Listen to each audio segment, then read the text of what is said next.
చెప్పిన అనుభవాలు ఆ, ఇప్పుడు నేను చెప్పింది, కవనమ్మ గారు చెప్పింది, వరలక్ష్మి గారు చెప్పింది, సుభాషిని చెప్పింది ఆ. అంటున్నావా లేదా? ఆ జ్ఞాన ప్రసూనమ్మ గారు చెప్పింది, అన్నపూర్ణమ్మ గారు చెప్పింది, నాగలక్ష్మి చెప్పింది. ఇప్పుడు ఎవరెవరి జ్ఞానం అంతా ఒకటంటావా, లేకపోతే వీళ్ళు చెప్పింది వాడు చెప్పింది అని విమర్శించుకుంటావా? ఒకటే జ్ఞానం. ఇప్పుడు సుభాషిని వాళ్ళ గ్రూప్ లో చెప్పేది మీరు చెప్పారు కదా, అవును. ఏం చెప్పారు? తత్వం ఏం చెప్పారు మీరు? ఆ? ఉన్నది ఉన్నది ఉన్నది అదే, దాని మీదే పెట్టండి అని చెప్పారు అంతే. అవును అవును, ఉన్నది అదే, దాని మీద పెట్టండి అన్నాడు. ఆ దృష్టి మీద దృష్టి పెట్టాలటండి, ఇదేదో కొత్త కాన్సెప్ట్. ఇంకా శ్వాస మీద, నేను ఇక్కడ శ్వాస మీద దృష్టి అని ఇలాంటివి విన్నా కానీ దృష్టి మీద దృష్టి పెట్టాలి. ఇదే చిత్రంగా ఉంది. దృష్టి మీద దృష్టి పెట్టడం అంటే, దృష్టి అంటే జ్ఞానం, ఆ జ్ఞానమే నేను అని ఉండాలట. ఇప్పుడు ఆ జ్ఞానంలోనేగా అన్నీ మనకు కనపడేది, సూర్యుడు కానీ చంద్రుడు కానీ. ఎందుకైతుంది? చర్మచక్షు కనిపించట్లా? అదే, ఇప్పుడు సూర్యుడు దాకా మన ఇప్పుడు కళ్ళు ఉండకపోతే మన జ్ఞానం, సూర్యుడు ఎలా కనపడ్డాడు? గుడ్డివాడికి కనిపించట్లేదా తెల్లవారిందని? వాడు వాడు ఇంకో రకంగా తెలుసుకుంటున్నాడు. ఏ రకం అంటే అలికిడిని బట్టి తెలుసుకుంటున్నాడు. వాడు పక్షుల కూతలు వాటి గురించి గమనిస్తాడు. కాకలు వచ్చాయో కోడొచ్చింది అనుకో తెల్లారింది అనుకుంటాడు, వాడు అది సింబల్ పెట్టుకుంటాడు. అంటే బాపట్లలో కూర్చోందా, హైదరాబాద్ లో కూర్చోందా కోడి?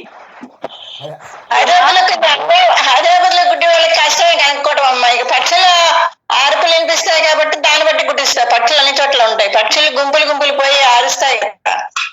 అవునమ్మా, వినిపిస్తోందా అంట. బాపట్లలో గుడ్డివాడు ఉన్నాడు, వాడికి వినిపిస్తేనే లేదు తెల్లవారింది అనుకుంటున్నాడా? లేదు లేదు వినపడదు. ఏంటి మరి పిచ్చి మాటలు ఇవన్నీ? వాడికి చెవులు లేకపోయినా వాడు టైం పెట్టరు, వాళ్ళు వేస్తూ ఉంటాడు. ఇన్ని గంటల తరగతి ఉంటుంది కదా, 10 గంటలు పడుకుంటాడు, లేస్తే తెల్లారింది అనుకుంటాడు. అది తెల్లారింది ఎలా ఉంటుందో వాడు తెలియదు కాబట్టి లేస్తాడు అంతే. ఆ లోపల శక్తి లేపుతుంది, ఆ పాస్కల్ రా ఎలక్ట్రికల్ రా ఏదో చెప్తుంది జ్ఞానం, అది లేచి కూర్చుంటాడు. అది తెల్లారినట్టు ఆశ్చర్యపోతాడు కదా, ఇంత టైం అయిందా నేను పడుకొని ఎందుకు లేవలేదు అనుకుంటాడా లేదా? ఇదంతా ఇప్పుడు జ్ఞానం అన్నీ కనపడేది మన జ్ఞానంలోనే, అన్నీ తెలుస్తున్నాయి. ఆఖరికి నేను గాఢంగా నిద్రపోయానని కూడా తెలుస్తుందా లేదా?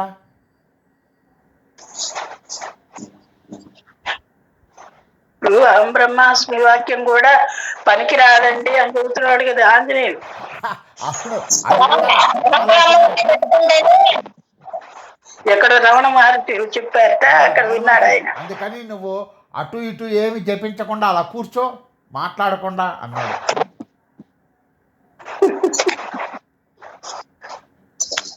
మాట్లాడకుండా, కదలకుండా, మౌనంగా ఉండు. నువ్వెవరివి? అవేర్నెస్వి. ఆ అవేర్నెస్ అవుతున్నాయి. ఆ అవేర్నెస్ ని గుర్తించి ఆ స్థితిలో ఉండాలంటే ఫస్ట్ అహం బ్రహ్మాస్మి అనే అడుగులు వేయాలి, అప్పుడే నీకు అది వస్తుంది ఆ గుర్తింపు. అదే ఇప్పుడు నా యొక్క అది కాదండి, ఇవన్నీ నాలోనే కదులుతున్నాయంటే ఎంత చిత్రంగా ఉందండి ఆ మాట. కానీ అవన్నీ నేను పరమాత్మ వాటిలో లేనన్నాడమ్మా. అది మాట తెలిసిందే కదా, అందుకే కదా అంత ధైర్యం చెప్పింది జ్ఞానం. ఇప్పుడు మీరు కూడా అంతే, ఇవన్నీ నాలోనే ఉందంటే నా జ్ఞానంలోనే స్ఫురిస్తున్నాయని అర్థం. కానీ వాటిలో నేను లేనంటే కుర్చీలో నేను లేనని. అదే ప్రాణం పోసిన బొమ్మని నేను కాదు కదా. అది ప్రాణం ఉంటుంది పోతుంది కానీ మునికి శాశ్వత. వైరాగ్యం వైరాగ్యం అంటోంది కదా మంగ. అవునవును, ఏమండి పోయే ప్రాణం మనం ఆగితే ఆగుతుందా? జ్ఞానికి ఆగుతుందా? ఇప్పుడు మనం అన్నమయ కోశం దాటేశాం, ఇక ప్రాణమయ కోశం కూడా దాటేశాం, ఇక మనోమయ కోశమే క్లిష్టమైంది. దాటం కష్టం. అదే మనోమయ కోశానికి విజ్ఞానమయ కోశం అందుతోంది. అందుతుంది. ఆనందమయ కోశం దగ్గరికి వచ్చేటప్పటికే అశాశ్వతము అంటానికి వారికి ధైర్యం చాలట్ల, ఆత్మబలం లేదు అక్కడ.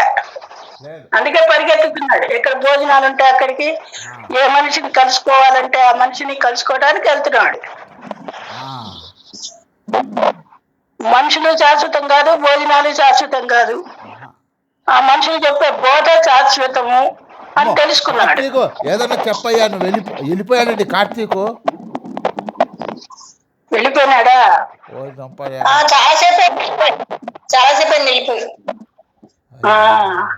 అబ్బాయికి అనుభవం లేదు అన్న మాట గుర్తించగలుగుతున్నాడు. అనుభవానికి పాపులాడుతున్నాడు.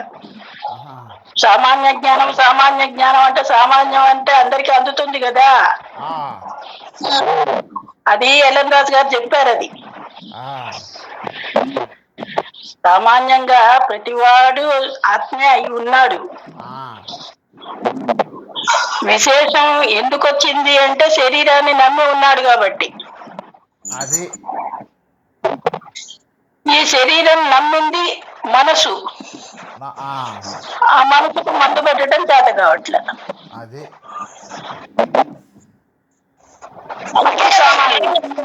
ఈ మనసు కోసం ఈ జ్ఞానం అంతా పెట్టుకునేది పాట అంతా ఈ మనసు గాడి కోసమే కదా. ఆ మనసుకు ఆ రూపం ఉందా, నామం ఉందా, ఆకారం ఉందా? క్షణం క్షణం క్షణం క్షణం అది ఏదనుకుంటే అది అయిపోయే శక్తి. అదే వాయువులాగా, అదే మాయాశక్తి.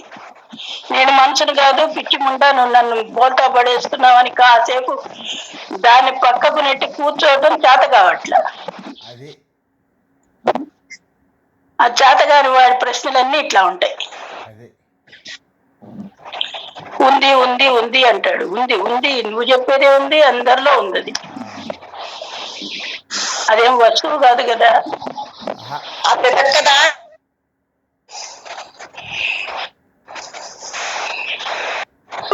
శక్తి అనేది అనంతమే. ఇప్పుడు అక్కడి నుంచి వచ్చే విద్యుత్ శక్తిని నువ్వు 0 వాట్ పెట్టుకున్నా, 1000 క్యాండిల్ బల్బు పెట్టుకున్నా వెలిగేది అక్కడి నుంచి వచ్చేదేగా.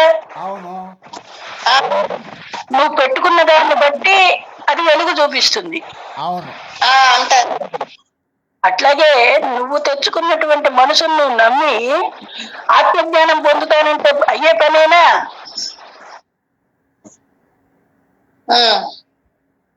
ఆ మనసు అనేది నువ్వు మననం చేస్తుంటే మనస్సు అవుతుంది. కాదమ్మా, ఇక్కడ బల్బేది?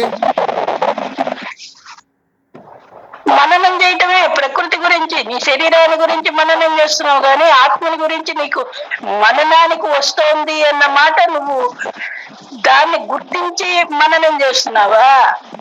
లేక నువ్వు ఏ బలుబుకు ఆ బలుబు పెట్టి నువ్వు చెప్తున్నావా పాఠం? గ్రహించింది చెప్తున్నావు కానీ అనుభవం లేదుగా.